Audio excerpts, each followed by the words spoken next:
The red MAGA hat sat on the table like a storm cloud in summer. Impossible to ignore, impossible to avoid. What happened next in Marie's bistro would make headlines across the nation. Not because Barron Trump was the former president's son, but because of a moment so raw and human that it would challenge everything Sarah Matthews thought she knew about judgment, forgiveness, and the power of a simple gesture. Sarah had been serving tables at Marie's for 15 years, long enough to witness countless power lunches between senators, secret handshakes between lobbyists, and the occasional celebrity meltdown. But nothing had prepared her for when Barron Trump walked in wearing that MAGA hat. The day that would start with her worst professional mistake and end with tears streaming down her face in front of a restaurant full of stunned onlookers. The autumn sun filtered through the bistro's vintage, stained glass windows, casting colored shadows across the crisp white tablecloths. The lunch rush had dwindled to a gentle murmur of conversation and clinking silverware when the door chimed. In walked Barron Trump with his friend Tyler Montgomery, one in pressed chinos and a navy blazer, carrying himself with the practiced ease of old money, the other in designer jeans and that red hat, followed by an alert-looking man whose earpiece and careful scanning of the room marked him unmistakably as Secret Service. Marcus Chun, the veteran agent who'd been with the Secret Service for 20 years, positioned himself at a discreet distance, his experienced eyes noting everything. The exits, the other diners, and most importantly, the slight tension in Sarah's shoulders as she recognized the former president's son. He'd seen that look before, the moment of recognition, the flash of judgment, the internal struggle playing across someone's face.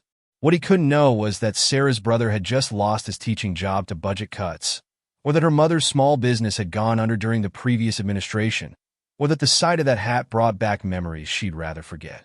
At the host station, Jessica Chun, no relation to Marcus, the 23-year-old hostess working her way through graduate school, reached for menus with trembling hands. She'd been warned during training about the high-profile guests who frequented Marie's, but nothing had prepared her for this moment.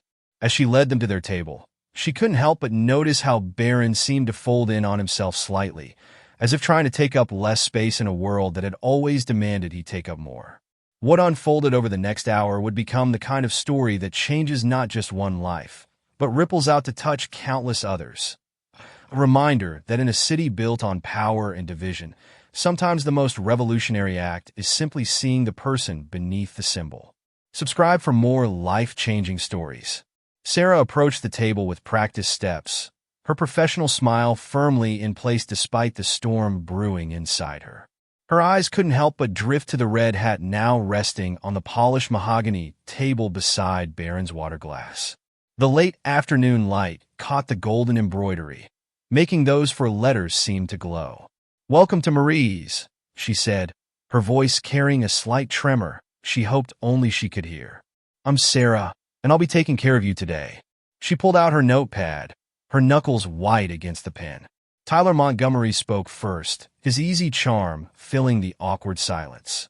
"I've been telling Barron about your famous lobster risotto for weeks. Please tell me it's still on the menu." "It is," Sarah replied, her eyes still not quite meeting Barron's. "It's our chef's signature dish. What would you recommend?" Barron's voice was softer than she'd expected, almost gentle, carrying none of the brash confidence she'd anticipated. When she finally looked at him directly, she was struck by how young he seemed. Not the political symbol she'd built up in her mind, but just a teenager out to lunch with his friend.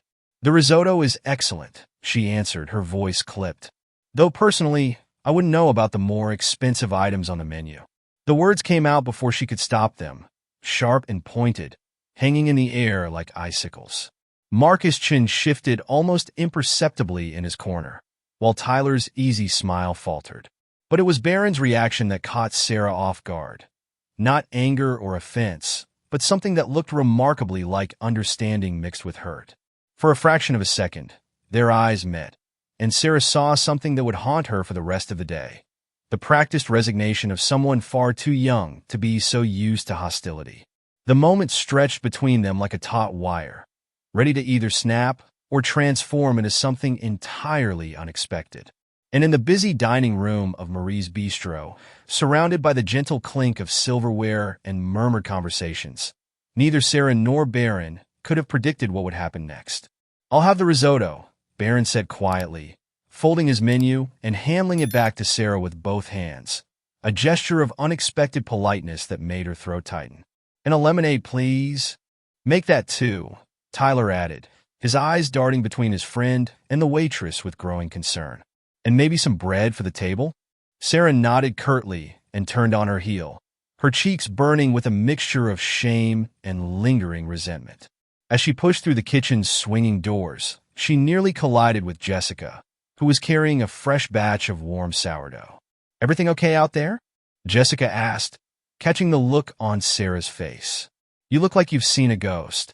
"Worse," Sarah muttered, punching in the order with more force than necessary. I basically insulted the former president's son. God, what is wrong with me? I'm going to lose my job." "What did you say?" Jessica's eyes widened. "Made a snarky comment about expensive menu items. Real professional, right?" Sarah leaned against the counter, suddenly exhausted. "It's just that hat.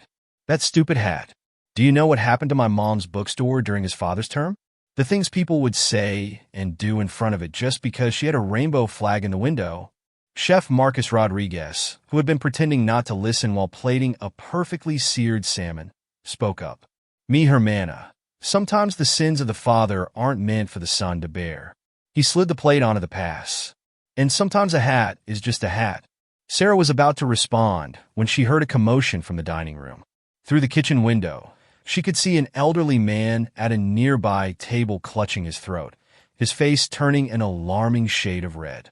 Without thinking, she burst through the doors, her previous concerns forgotten in the face of a real crisis. What happened next would change everything. Want more powerful stories of redemption and understanding? Subscribe now. The elderly man, Mr. Harrison, a regular who always ordered the grilled chicken, was choking. His wife was frantically patting his back, but it clearly wasn't helping. Sarah rushed forward, but before she could reach them, a tall figure moved with surprising speed from the corner booth. Barron Trump was already behind Mr. Harrison, his height an advantage as he positioned himself correctly. With practiced movements that spoke of proper training, he performed the Heimlich maneuver. Once, twice. On the third thrust, a piece of chicken dislodged, flying across the table and landing in Mrs. Harrison's water glass. The dining room erupted in applause as Mr. Harrison gasped for air, color returning to his face. But Barron was already stepping back, looking almost embarrassed by the attention. Marcus Chun had materialized beside him, a proud smile barely visible beneath his professional demeanor. "Where did you learn that?" Sarah found herself asking, her voice barely above a whisper. "Mom insisted we all take first aid courses," Barron answered, still not meeting the gazes of the other diners. "Said we never know when we might need to help someone." He started to return to his seat, then paused. "Mr. Harrison, are you sure you're okay?" The elderly man, still catching his breath, reached for Barron's hand. "Son, you just saved my life. I don't care who your father is or what hat you're wearing. You're a hero in my book." Sarah watched as Barron's ears turned pink at the praise. In that moment, she saw him, really saw him, for the first time, not as a symbol, not as a political statement, but as a 16-year-old kid who'd just done something extraordinarily brave while she'd been busy judging him for things beyond his control. As she returned to the kitchen to check on their risotto order, Sarah felt the first cracks appearing in the wall of prejudice she'd built around her heart. But the real surprise, the moment that would bring her to tears, was still to come. The kitchen was a flurry of activity as Sarah pushed through the doors, her mind racing to process what she'd just witnessed. Chef Rodriguez was already plating the risotto, adding the final drizzle of truffle oil with artistic precision. "Did you see that?" Jessica whispered excitedly, helping Sarah arrange the plates on her tray. "The way he just jumped up without hesitation? And did you notice how he tried to slip away from the attention afterward?" Sarah nodded, her earlier snide comment about expensive menu items now sitting like lead in her stomach. As she lifted the tray, Chef Rodriguez caught her eye. "You know me, Hija, sometimes life is a way of showing us the truth about people when we least expect it." Returning to the table, Sarah found Barron and Tyler in quiet conversation. The red MAGA hat had been moved to the empty chair beside them, almost forgotten in the aftermath of the excitement. As she set down their plates, she noticed Barron's hands were still slightly shaky from the adrenaline. "The risotto looks amazing," Tyler said, trying to restore normalcy to the moment. "Barron, you okay? That was pretty intense." "I'm fine," Barron replied, then looked up at Sarah with those startlingly gentle eyes. Could we get some more water, please? And maybe some extra napkins?" "Of course," Sarah managed, her voice thick with emotion she couldn't quite name. As she turned to fulfill their request, she overheard a snippet of conversation from the next table. "Can you believe it?" a woman whispered to her companion. "All this time, the media paints them one way, and then you see something like this." "Did you notice how the waitress treated him earlier, though?" her companion responded. "Poor kid can't even have lunch without." Sarah's cheeks burned as she filled the water glasses. The woman was right. She had judged him, had let her own pain and politics cloud her ability to see the person behind the symbol. But what happened next would shake her to her core, proving that sometimes the greatest lessons come wrapped in the most unexpected packages. Love stories that challenge your perspectives? Subscribe for more heartwarming tales of human connection. Back at the table, Sarah set down the water glasses with trembling hands. I want to apologize for my behavior earlier," she said, the words tumbling out before she could stop them. "It was unprofessional and unfair." Barron looked up from his risotto, surprise flickering across his features. "You don't have to." "Yes, I do," Sarah interrupted softly. "I made assumptions. I let a hat and a last name tell me who you were instead of." She gestured toward Mr. Harrison, who was now enjoying his dessert with his grateful wife. "Instead of seeing who you actually are." Tyler watched the exchange with quiet interest, while Marcus Chun maintained his vigilant position, though his expression had softened almost imperceptibly. "It happens more often than you'd think," Barron said, pushing a perfect spiral of risotto around his plate. "Sometimes I wish—" He trailed off, then squared his shoulders slightly. "Sometimes I wish people could understand that wearing this hat doesn't mean what they think it means. For me, it's about remembering where I come from, about family. Even when I disagree with some things, they're still my family." The raw honesty in his voice caught Sarah off guard. She thought about her own family, her brother's lost teaching job, her mother's failed business. How many times had she wished people could see past their circumstances to who they really were? "Your risotto is getting cold," she said finally, not trusting herself to respond to his vulnerability directly. But as she turned to check on her other tables, she heard him call her name. "Sarah?" She turned back. "Thank you," he said simply, "for seeing me." It was such a small moment, just a few words exchanged over cooling plates of risotto, but something fundamental had shifted in the air between them. Neither knew that the real revelation, the one that would leave Sarah in tears, was still to come. Through the next 20 minutes of their meal, Sarah found herself paying closer attention to the pair's interaction. She watched as Barron and Tyler discussed their upcoming debate team competition, their easy friendship defying the political divisions of their parents. Every time she approached their table, she noticed something new. The way Barron spoke softly but with conviction, how he listened intently when others spoke, his habit of saying thank you for even the smallest gesture. The lunch crowd had thinned considerably, leaving only a few scattered tables occupied.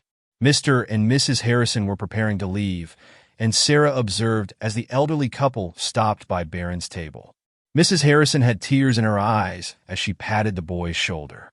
"Young man," Mr. Harrison said, his voice still raspy, "I don't know if you realize what you did today, but I have 6 grandchildren who still have their grandfather because of you." Barron stood up, towering over the couple, but somehow managing to appear modest. "Anyone would have done the same, sir." "No." Mr. Harrison shook his head.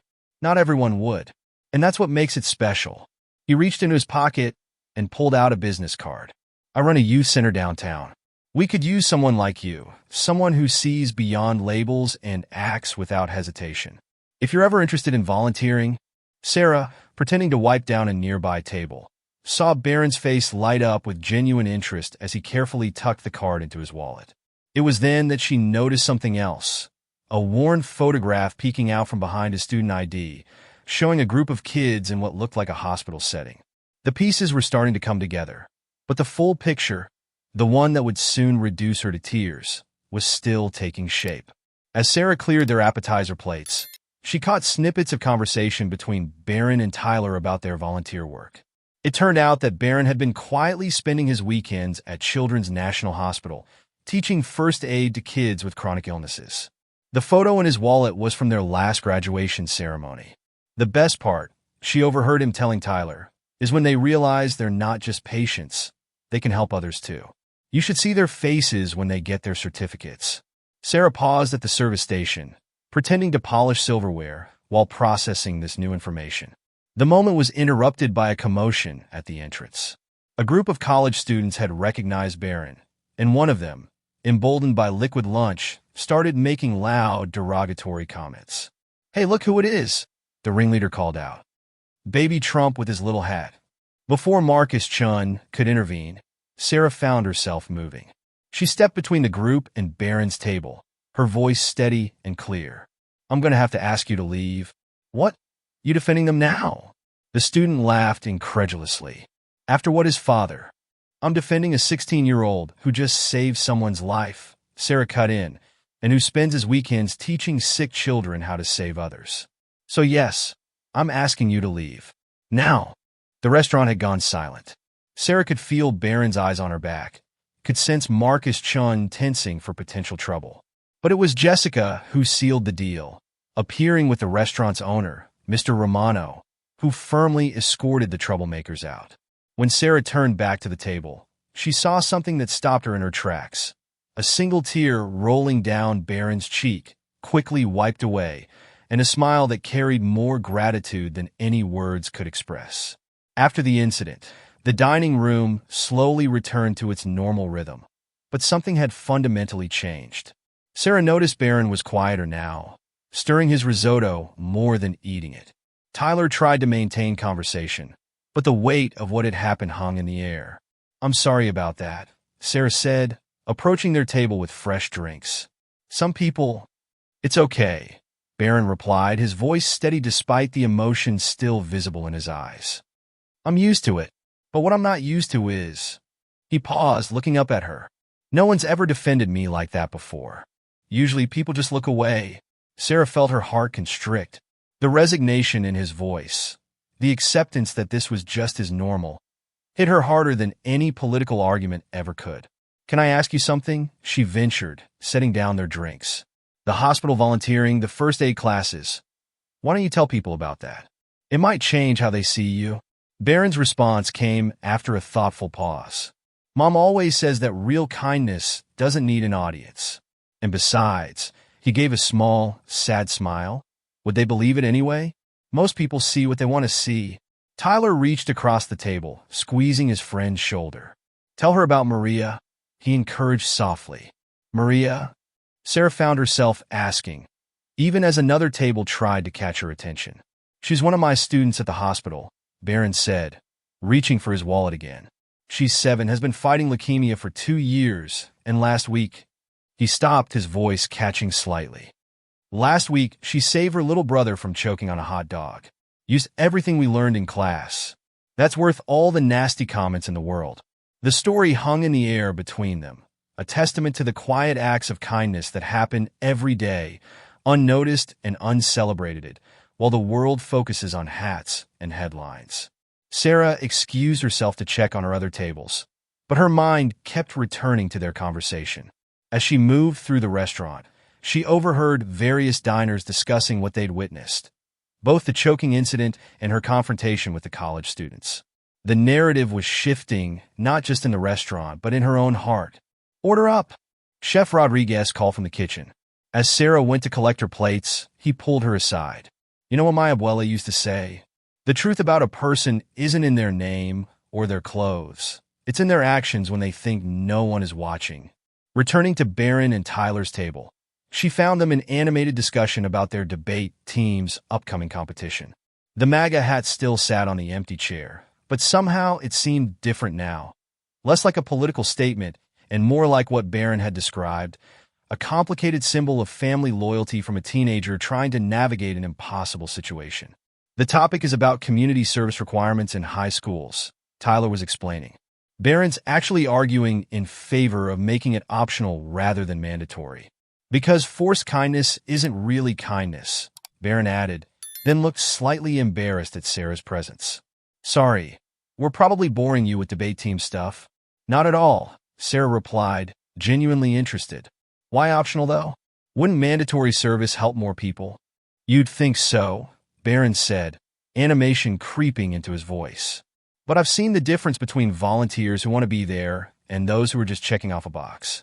The kids at the hospital can tell who really cares. And sometimes, he paused, choosing his words carefully, sometimes the people who seem least likely to help are the ones who end up making the biggest difference. The irony of his words wasn't lost on Sarah, who had done her own judging just hours before. But it was what she saw next, what Barron pulled from his backpack, that would finally break down her last emotional wall. As Barron reached into his backpack, Sarah noticed his hands trembling slightly. He pulled out a worn manila envelope, the kind hospitals use for patient records. For a moment, he seemed to debate with himself, then looked up at her with those earnest eyes. I was going to drop this off after lunch, but he opened the envelope and withdrew several photographs. These are from last week's first aid graduation at the hospital. The little girl in the red bandana, that's Maria. Sarah leaned closer, her throat tightening as she saw a small, bald girl proudly holding up a certificate. But it was the next photo that caught her breath. Maria demonstrating the Heimlich maneuver on a practice dummy, her face set in fierce concentration despite the four-pole beside her. She had her chemo session that morning, Barron explained softly. But she insisted on participating, said she wouldn't let this stupid cancer stop her from learning how to save lives. He shuffled through more photos showing children of various ages, all wearing handmade superhero capes over their hospital gowns. They made the capes themselves, called themselves the Lifesaver Squad. Tyler watched his friend with quiet pride. Tell her about the letters. Barron hesitated, then pulled out a stack of carefully folded papers from the envelope. These are thank you notes from their parents. This one. He selected a tear-stained letter from the pile. This is from Maria's mom after she saved her brother. Want more stories that reveal the extraordinary in ordinary moments? Subscribe now and join our community of storytellers. Sarah took the letter with trembling hands, her eyes scanning the heartfelt words of a grateful mother. But it wasn't just Maria's story. Each letter told a tale of transformation. One parent wrote about their teenage son who'd stopped talking after his cancer diagnosis until Barron got him interested in teaching first aid to younger patients. Another described how their daughter's anxiety attacks decreased after learning she could help others despite her own illness. They've started a chain reaction, Barron explained, his voice filled with quiet pride. Now the older kids are teaching the newer patients. Even some of the parents are learning. Last month, one of our graduates' fathers saved a woman at his workplace. Jessica, who had been hovering nearby, pretending to arrange menus, could no longer contain her curiosity. She approached the table just as Mr. Romano, the restaurant owner, emerged from his office, drawn by the gathering crowd of interested staff. May I? Mr. Romano asked, gesturing to the photos. As he looked through them, his expression softened. My nephew. He was at Children's National last year. Leukemia. He paused, studying a particular photo more closely. Wait, is that Tommy in the Superman cape?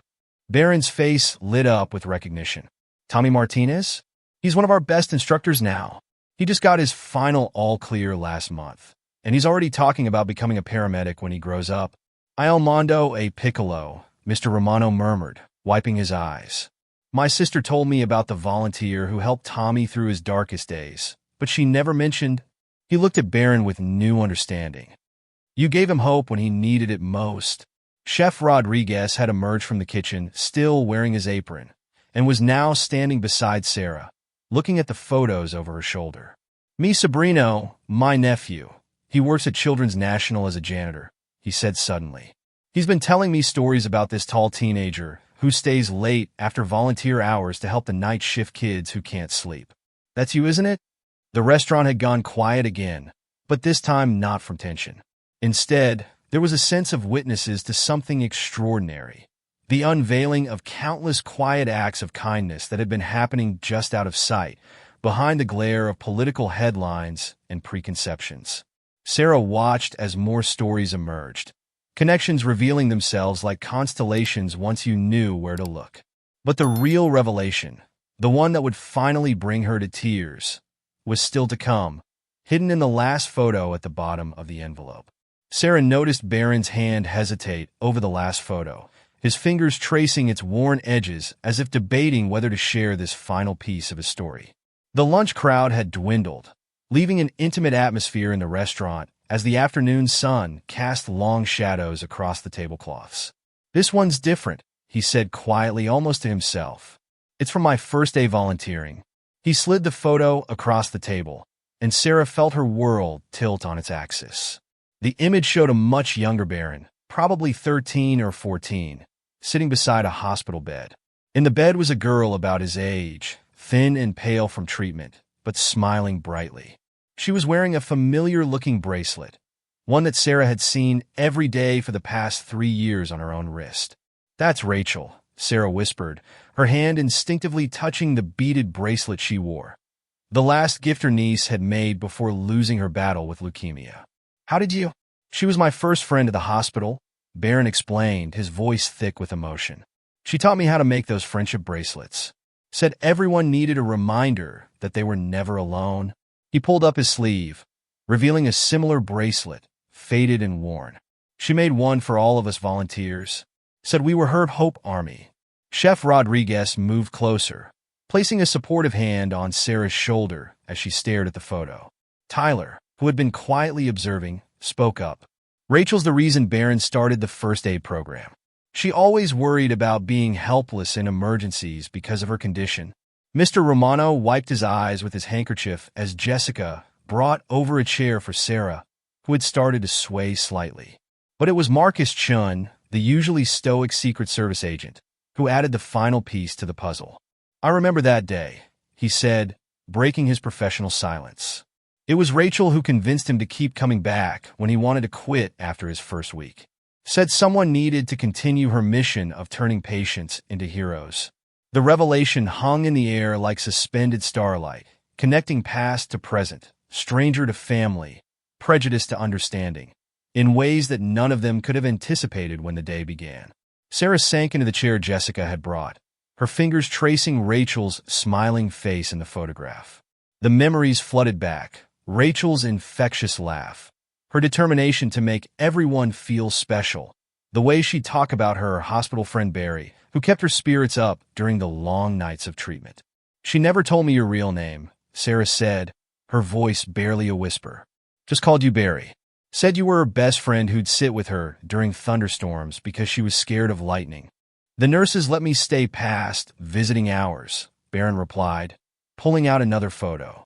This one showed him and Rachel building a blanket fort around her hospital bed, strings of Christmas lights creating a warm glow inside. "We'd tell stories about brave knights fighting dragon-shaped clouds until she fell asleep." Chef Rodriguez had to return to the kitchen, but not before sharing his own connection. "The late-night hot chocolate runs. That was for you too? My nephew would tell me about sneaking extra marshmallows to room 412. Rachel said they were cloud ships sailing on chocolate seas." Barron smiled, the memory bittersweet. "She had a way of making everything magical, even on the hardest days." Mr. Romano pulled up a chair, the restaurant's usual formality forgotten in this moment of shared remembrance. "Is that why you still volunteer? To honor her memory?" "Partly," Barron admitted, "but also because she made me promise something the last time I saw her." He reached into his wallet and carefully unfolded a worn piece of paper, a child's drawing of a stick figure wearing a cape. "She drew this 3 days before she left us. Said everyone has a cape, even if they can't see it yet. Our job is to help them find it." The morning Rachel passed, Sarah found herself saying, her voice thick with unshed tears, she was wearing her favorite superhero pajamas. The nurses couldn't understand why she insisted on making friendship bracelets until the very end. She kept saying she had to finish her Hope mission. The restaurant had fallen into a reverent silence. Even the kitchen staff had paused their preparations, gathering at the pass-through window to listen. Marcus Chun had moved closer, his professional demeanor softening as he remembered those days. I was new to the detail then, he shared, surprising everyone. Found him sneaking out one night, trying to get to the hospital because Rachel had texted that she couldn't sleep. Instead of reporting it, I drove him there myself. Some rules matter less than others. Tyler reached over and squeezed his friend's shoulder. That's why you never told anyone about your volunteer work, isn't it? It wasn't just about privacy. It was personal. Rachel had this saying, Barron said, his voice steady despite the emotion in his eyes. She'd tell the younger kids, your story isn't in the headlines. She meant that what matters isn't what people say about you, but what you do when no one's looking. Jessica, who had been quietly wiping tears, suddenly remembered something. The colorful boxes by the children's ward in trance.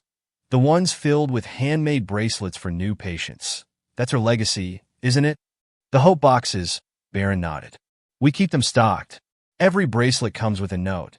You're not alone in this fight. Rachel wrote the first ones. Now the kids write their own messages. Sarah looked down at her own bracelet, then at the red MAGA hat still sitting on the empty chair.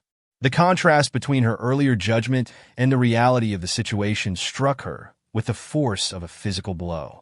Here she was wearing Rachel's bracelet, a symbol of hope and connection, while she judged someone else for wearing a different kind of symbol, never bothering to look deeper.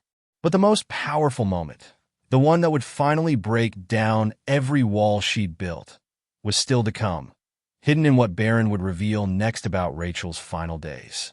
Sarah found herself unconsciously touching the friendship bracelet on her wrist as Barron pulled out one final item from his backpack, a small, worn journal with rainbow stickers on its cover. Rachel's idea journal, he explained softly. She left it to me, asked me to make sure her dreams didn't die with her. May I? Sarah asked, her hands trembling as she reached for the notebook.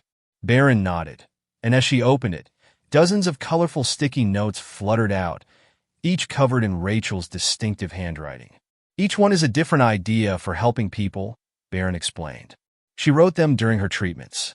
Said if she couldn't be there to help everyone, she'd leave behind a roadmap for others to follow. Chef Rodriguez had returned, carrying a tray of fresh-baked cookies, Rachel's favorite recipe.